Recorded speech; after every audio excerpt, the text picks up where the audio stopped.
Do you remember how Walter laundered millions of dollars from all the drug dealing in Breaking Bad? In our time today, you don't need to hide it under your sink anymore. Since cryptocurrency was invented in 2009, it has presented a new financial system. However, it also opened up the world to a new level of scamming and money laundering.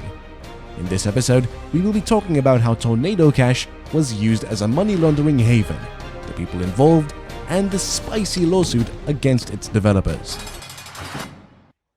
The two important figures in this episode are Roman Storm and Roman Semenov.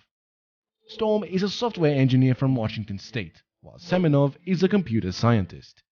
They met in 2017 and began working on what is now known as Tornado Cash.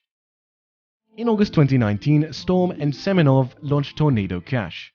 It's an Ethereum-based crypto mixing service that enables users to obscure the link between the origin and destination of their cryptocurrency transactions. They make this possible by using a technique called zero-knowledge proofs. Zero-knowledge proofs are a cryptographic primitive allowing someone to prove that they know something without revealing what it is. Their clients must first deposit their funds into a smart contract, which then generates a zero-knowledge proof that they deposited the funds. Users can then withdraw their funds from the smart contract, which obfuscates the link between deposits and withdrawal transactions. Torn is one of the few cryptocurrency mixing services that's legal. However, its ability to wash crypto proceeds has raised red flags among investors and law enforcement. Experts say that blockchain mixing services aren't necessarily illicit. However, it does give hackers and criminals an opportunity for money laundering. Regulatory oversight still remains a huge debate amidst the booming digital coin movement. Criminals have now increased their use of anonymity-enhancing technologies, and mixers make it harder to track the origin and movement of funds. In August 2022, the US Department of Treasury's Office of Foreign Assets Control sanctioned Torn for laundering $7 billion worth of cryptocurrency since its operation in 2019, including the $455 million stolen by the Lazarus Group. Lazarus is a North Korean state-sponsored hacking group linked to a number of high-profile cyber attacks, including the Sony Pictures hack in 2014 and the WannaCry ransomware attack in 2017. Lazarus has been accused of using Torn as a means to launder cryptocurrency that was stolen from various organizations. There were three huge cyber heists that Lazarus did in 2022: the Ronin Network Bridge, Harmony Horizon Bridge, and Nomad Heist. All of the stolen cryptocurrencies were allegedly laundered using Torn. The sanctions implications state that, quote, "As a result of today's action, all property and interests in property of the entity above, Tornado Cash, that is in the United States or in the possession or control of US persons, is blocked and must be reported to OFAC." One of Torn's developers, Alexei Pertsev, has been held in detention since August of 2022, days after the US Treasury used sanction powers against Tornado Protocol. A year after the sanctions, on August 23, 2023, the Department of Justice filed a lawsuit against Torn founders Storm and Semenov, following its ties with how Lazarus Group, the sanctioned North Korean cybercrime organization, laundered hundreds of millions of dollars using Torn Protocol. Even if the Lazarus Group has not been officially linked to Tornado Cash by any government or law enforcement agency, strong circumstantial evidence suggests the two groups are connected. The combination of Lazarus Group's hacking skills and Tornado Cash's obfuscation capabilities makes the money laundering case plausible by becoming a powerful tool for criminals. It's likely that the Lazarus Group will continue to use Tornado Cash to launder cryptocurrency in the future.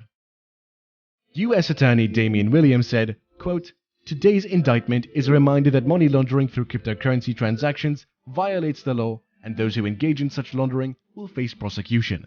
End quote. Roman Storm and Roman Semenov were accused of conspiracy to operate an unlicensed money transmitting business. They were charged with 2 counts of conspiracy to commit money laundering and 1 count of conspiracy to violate the International Emergency Powers Act. Each carries a maximum sentence of 20 years in prison.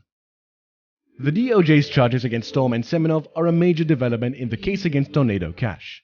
The project has been criticized for potentially being used for money laundering and other illegal activities. The charges against Storm and Semenov suggest that the DOJ is taking a serious approach to the potential misuse of Tornado Cash.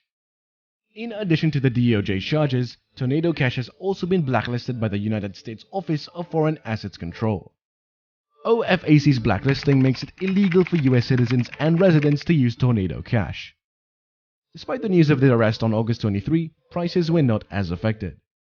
Since Seov's arrest, there has been widespread outcry from the crypto community. Most of the sentiment in social media centers on how the war on crypto continues and how the charges shake the foundation of cryptocurrency. The future of Tornado Cash is uncertain. The project faces legal and regulatory challenges, which may be difficult to overcome. However, the project also has a strong community of users and developers, and it is possible that it will be able to continue to operate. It remains to be seen how the charges against Storm and Semenov will affect the future of Tornado Cash. The project's developers have said that they're committed to providing users a secure and anonymous way to transact cryptocurrency. However, the charges against Storm and Semenov could make it more difficult for users to trust the project. Roman Storm has been freed on bail and pleaded not guilty to all charges related to money laundering and US sanctions violations. Storm's attorney Brian Klein of Waymaker LLP, in a statement, explains that they're disappointed with the way the prosecutors judged Mr. Storm simply because he was the software developer and the basis were nothing more than a novel legal theory, with perilous implications to all software developers. More of the story will come out depending on how the trial unfolds.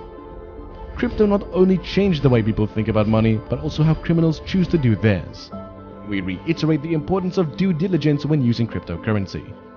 Underground money laundering services are a growing concern. The crypto community and the government must work together to advocate for fairer transparency measures. Thanks for watching.